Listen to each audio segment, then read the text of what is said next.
नमस्कार, मैं Kaushik Yadav. SK fast 24 news में आप सभी का स्वागत है। देश और दुनिया की तमाम बड़ी खबरों पर आइए डालते हैं एक नजर।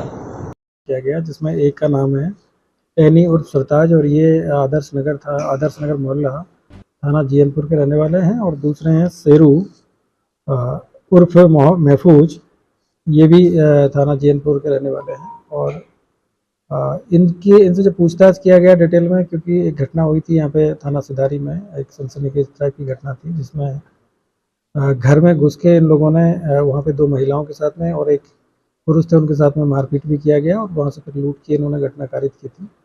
इसी घटना पे हमारी जो टीम है वो लगातार काम कर रही थी, सीओ सिटी के नेतृत्व में और एसपी सिटी साहब के नेतृत्व में।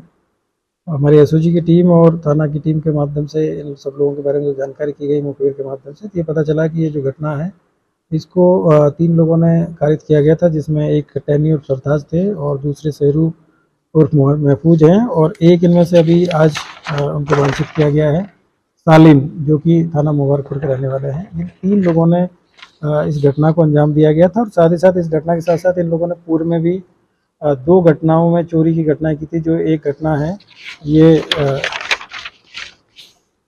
थाना सिधारी की 2 घटनाएं हैं। एक तो 3/11 को जो लूट की घटना हुई थी, इसके अलावा 8/10 को एक चोरी की घटना हुई थी। इसके अलावा 12/10 को एक मुबारकपुर थाना क्षेत्र में भी एक चोरी की घटना हुई थी। ये तीनों घटनाओं को इन द्वारा किया जाना स्वीकार किया गया है। और ये जानकारी मिली कि इनके पास में एक स्कॉर्पियो गाड़ी भी है और उस स्कॉर्पियो गाड़ी से रात्रि में इधर उधर घूमते रहते हैं। और जो ऐसे जो घर होते हैं या तो सुनसान होते हैं जिसमें कोई रहता नहीं है, या फिर ऐसे घर जो कि थोड़े से आइसोलेशन में है और गांव में जो बाहरी क्षेत्र में बने हुए हैं, उन घरों के टारगेट बनाते थे। और इनके द्वारा पशु चोरी की भी घटनाएं पूर्व में की जाती रही है। पूर्व में इनका आपराधिक इतिहास भी है। जो टहनी उर्फ सरताज, इसके करीब 9 मुकदमे पहले से हैं, जिसमें चोरी के हैं और इसके अलावा जो वाहन चोरी के और अन्य इस तरह के आपराधिक इतिहास है इनका। और जो शेरू उर्फ जो महफूज है, इनका भी पूर्व में आपराधिक इतिहास रहा है। और जो सालिम है उसका भी आपराधिक इतिहास है। 3 लोगों के द्वारा पूर्व में इस तरह की घटनाएं कारित की जाती रही है।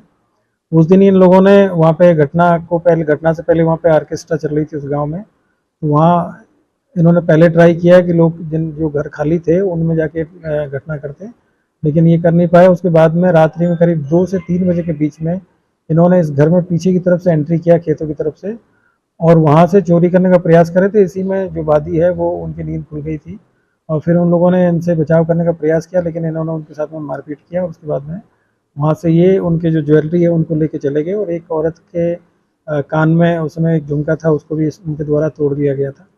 तो एक काफ़ी गंभीर प्रकार की घटना थी। उसके बाद में सब लोग ये वहाँ से जो सिधारी के पास में जो रोड है वहाँ पे आके और अपनी स्कॉर्पियो गाड़ी में बैठ के लोग वहाँ से चले गए थे।